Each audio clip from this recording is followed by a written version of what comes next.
अस्सलाम वालेकुम नाजरीन। ग्रेट पर्सनैलिटीज़ में खुश आमदीद। मैं हूँ बिलाल सफदर। आज हम एक ऐसी शख्सियत की दास्तान बयान करेंगे जिन्होंने पाकिस्तान को एटमी ताकत बनाने में कलीदी किरदार अदा किया। जी हाँ, हम बात कर रहे हैं डॉक्टर अब्दुल कदीर खान की, जो पाकिस्तान के एटमी प्रोग्राम के बानी थे, कौम के हीरो थे। डॉक्टर अब्दुल कदीर खान एक ऐसा नाम जो पाकिस्तान की तारीख में हमेशा रोशन रखा जाएगा। आज हम उस अजीम साइंसदान की जिंदगी के पहलू जानने की कोशिश करेंगे जो शायद आपने पहले कभी ना सुने हों। आइए उनकी जिंदगी और कुछ अहम पहलू पर रोशनी डालते हैं। डॉक्टर अब्दुल कदीर खान 1 अप्रैल 1936 को भोपाल, बरतानवी हिंदुस्तान में पैदा हुए। उन्होंने अपनी इब्तदाई तालीम भोपाल में हासिल की। इब्तदाई तालीम के दौरान ही उनकी साइंसी मौजूआत में दिलचस्पी पैदा हुई, खास तौर पर फिजिक्स और केमिस्ट्री में। भोपाल के मुकामी स्कूल से इब्तदाई तालीम मुकम्मल करने के बाद उन्होंने आला तालीम के लिए एक मुकामी कॉलेज में दाखिला लिया, जहां उन्होंने साइंस के मज़ामीन में खुसूसी दिलचस्पी लेना शुरू की। 1947 में तकसीम में हिंद के बाद, क़याम पाकिस्तान के बाद, उनका खानदान पाकिस्तान कराची में मुंतकिल हुआ। यहाँ उन्होंने कराची यूनिवर्सिटी में दाखिला लिया, जहाँ से उन्होंने 1960 में मेटलर्जी में बीएससी की डिग्री हासिल की। मेटलर्जी दोस्तों वो शोबा है जो धातों की खसूसियात और उनके इस्तेमालात का मुताला करता है, और ये बाद अज़ां उनके कैरियर में इंतहाई अहम साबित हुआ। बीएससी मुकम्मल करने के बाद डॉक्टर अब्दुल कदीर खान ने अपनी आला तालीम के लिए जर्मनी का रुख किया। वहाँ उन्होंने तकनीकी तालीम के लिए मशहूर जामिया बर्लिन से मेटलर्जी में मजीद तालीम हासिल की। जर्मनी में तालीम हासिल करने के दौरान उन्होंने धातों के बारे में गहरी मालूमात हासिल की, जो कि एटमी टेक्नोलॉजी में उनके लिए बुनियादी हैसियत रखती। जर्मनी के बाद उन्होंने मजीद तालीम के लिए बेलफोर्ड यूनिवर्सिटी ऑफ टेक्नोलॉजी में दाखिला लिया, जो कि दुनिया की मुमताज़ तकनीकी जामियात में से एक है। वहाँ से उन्होंने एमएससी और फिर पीएचडी की डिग्री हासिल की। उनकी तहकीक का मरकज यूरेनियम की अफजोदगी था, जो कि एटमी हथियारों की तैयारी में एक अहम तकनीकी अमल है। नीदरलैंड में तालीम के दौरान डॉक्टर खान को एक ऐसी कंपनी में मुलाजमत मिली जो यूरेनियम अफसोदगी के शोबा में काम करती थी। वहाँ उन्होंने यूरेनियम अफसोदगी के जदीद तरीन तरीकों के बारे में अमली तरबियत हासिल की। उनका ये तजुर्बा बाद में पाकिस्तान के एटमी प्रोग्राम के लिए नहायत अहम साबित हुआ। डॉक्टर अब्दुल कदीर खान ने उनकी तालीम ने उनके लिए मुस्तकबिल की राहें मुतय्यन की। उनकी इब्तदाई और सानवी तालीम ने उनकी साइंसी सलाहियतों को उभारा, जबकि जर्मनी और नीदरलैंड में हासिल की गई आला तालीम और खुसूसी तरबियत ने उन्हें दुनिया की बेहतरीन मेटलर्जिस्ट और एटमी साइंसदानों में शामिल किया। उनके तालीमी पस मंजर ने पाकिस्तान को एटमी कुव्वत बनाने में एक कलीदी किरदार अदा किया। डॉक्टर अब्दुल कदीर खान ने नीदरलैंड में क़याम के दौरान फिजिक्स डायनामिक रिसर्च लेबॉर्ट्री में काम किया, जो यूरेनियम अफजोदगी के शोबा में खास महारत रखती थी। उन्होंने यूरेनको नामी कंपनी में भी काम किया, जो यूरेनियम अफजोदगी के लिए इस्तेमाल होने वाले सेंट्रीफ्यूज टेक्नोलॉजी की तैयारी में पेश यूरेनको में काम करने की वजह से डॉक्टर खान को सेंट्रीफ्यूज टेक्नोलॉजी की हसास मालूमात तक रसाई हासिल हो गई। हसास टेक्नोलॉजी के अमली पहलुओं और तैयारी के तरीकों से बखूबी वाकिफ हो गए। इस तजुर्बा ने उन्हें इस बात की अहलियत दी कि वो पाकिस्तान में इस टेक्नोलॉजी को तैयार कर सके। भारत ने 1974 के एटमी धमाके करने के बाद डॉक्टर अब्दुल कदीर खान ने महसूस किया कि पाकिस्तान को अपनी एटमी सलाहियत हासिल करना होगी। पाकिस्तान के लिए एटमी हथियार बनाना, इसके पीछे बड़ी वजह भारत का एटमी प्रोग्राम था। 1974 में भारत ने अपना पहला एटमी तजर्बा किया, जिसे स्माइलिंग बुद्धा के नाम से जाना जाता है। भारत के एटमी तजर्बा ने पाकिस्तान के लिए एक संगीन खतरा पैदा कर दिया। भारत के साथ पाकिस्तान की तारीख में पहले ही कश्मीर मसला पर जंग का माहौल 1965 और ताज़ा तरीन 1971 की जंग हो चुकी थी। इस हवाले से दोनों मुमालिक के दरमियान मुसलसल कशीदगी बरकरार थी। 1971 की जंग और पाकिस्तान को तोड़कर अलग करने के बाद, जो कि मौजूदा बांग्लादेश कहलाता है, पाकिस्तान की अस्करी और सियासी क़यादत को दिफाई हिकमत अमली पर नज़रसानी करने पर मजबूर कर दिया। 1971 की अलहदगी के बाद पाकिस्तान को मुल्की दिफा को मजबूत करने की ज़रूरत थी,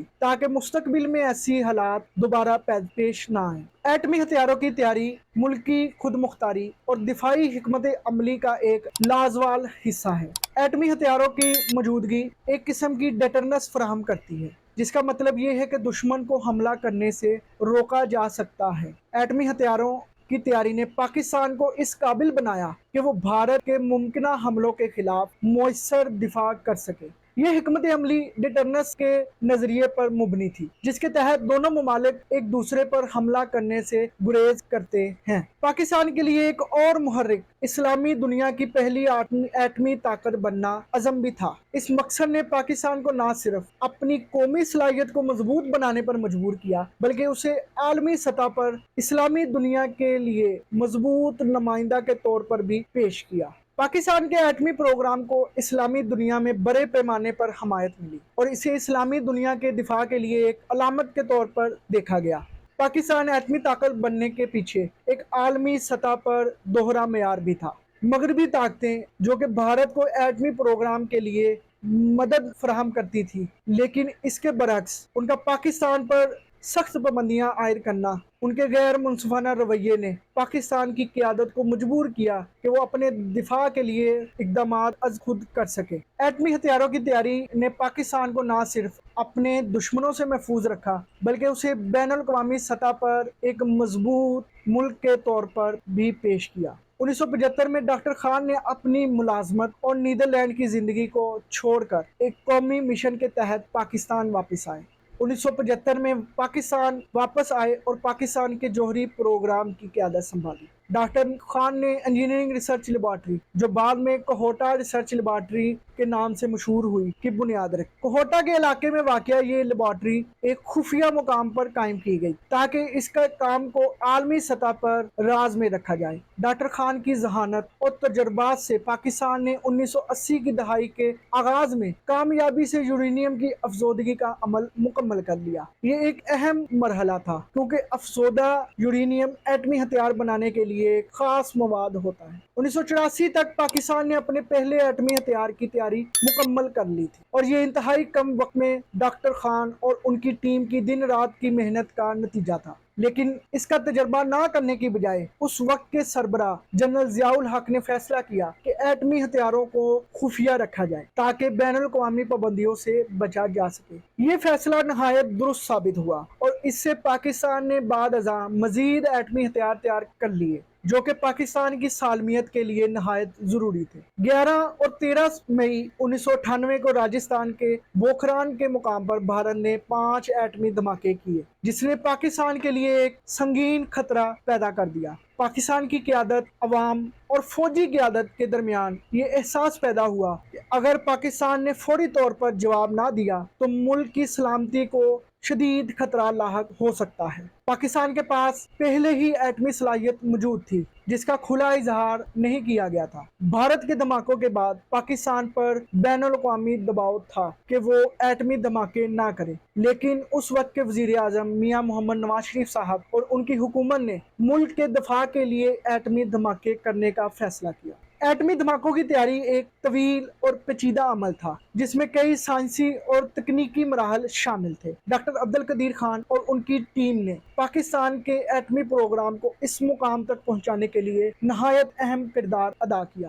دھماکوں کی تیاری کے لیے بلوچستان چاگی ضلع راسکو کے پہاڑ کو منتخب کیا گیا جو کہ دور دراز اور محفوظ مقام تھا۔ یہ مقام پاکستانی فوج کی نگرانی میں تھا اور یہاں تجربات کے لیے مختلف سرنگیں بھی تیار کی گئی تھی۔ پاکستانی سائنسدانوں کی ایک ٹیم جس کی قیادت ڈاکٹر سمر مبارک مند کر رہے تھے، چاگی کے مقام پر موجود تھے۔ دھماکوں کے لیے 5 ایٹمی آلات تیار کیے گئے جو مختلف طاقت اور ساخت کے بنے ہوئے تھے۔ 28 مئی 1998 دن کے 3:16 پر پاکستانی سائنسدانوں نے راسکو کے مقام پر 5 ایٹمی دھماکے کیے۔ دھماکے اتنے شدید تھے کہ پورے علاقے میں ایک خوفناک گرج سنائی دی گئی اور زمین دہل اٹھی۔ پاکستان کے ایٹمی دھماکوں کے بعد عالمی سطح پر شدید رد عمل سامنے آیا۔ अमेरिका, जापान, यूरोपीय यूनियन समेत कई ममालिक ने पाकिस्तान पर पाबंदियां आयद कर दी। पाकिस्तान के लिए दी जाने वाली अमदाद को रोक दिया गया।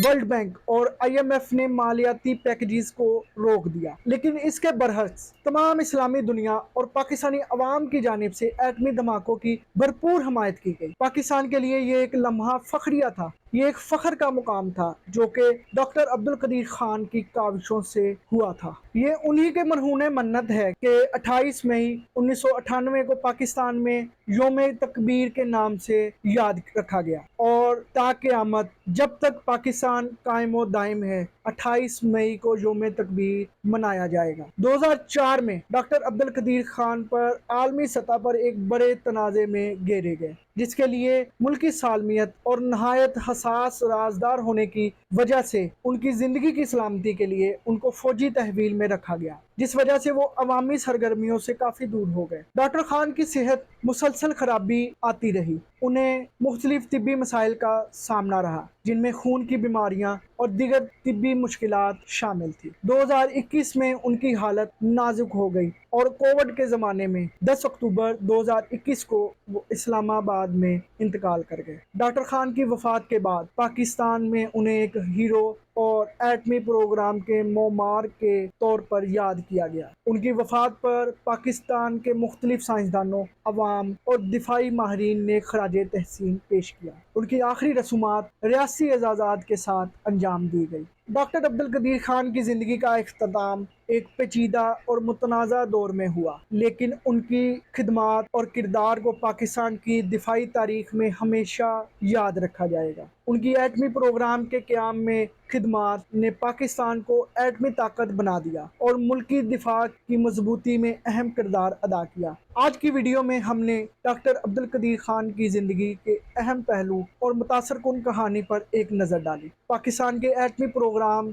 के बानी डॉक्टर अब्दुल कदीर खान अपनी मेहनत, अज़्म और विज़न के ज़रिए मुल्क को एक ताकतवर सलाहियत फराहम की। उनकी ज़िंदगी ने पाकिस्तान बल्कि आलमी सतह पर भी कई अहम सवालात को जन्म दिया। आज हम डॉक्टर अब्दुल कदीर खान को उनकी खिदमात, उनके वतन से मोहब्बत और उनकी बेमिसाल मेहनत के लिए खराजे तहसीन पेश करते हैं। उनकी ज़िंदगी ने हमें ये सिखाया कि मेहनत, अज़्म और सही रहनुमाई के ज़रिए बड़े बड़े अहदाफ हासिल किए जा सकते हैं। अगर आपको हमारी वीडियो पसंद आई है तो लाइक करें, सब्सक्राइब करें और कमेंट्स में अपने ख्यालात का इजहार ज़रूर करें। इसके अलावा मज़ीद दिलचस्प वीडियो के लिए बेल आइकन दबाएं ताकि आपको हमारी ताज़ा तरीन वीडियोज़ मिलती रहें। शुक्रिया।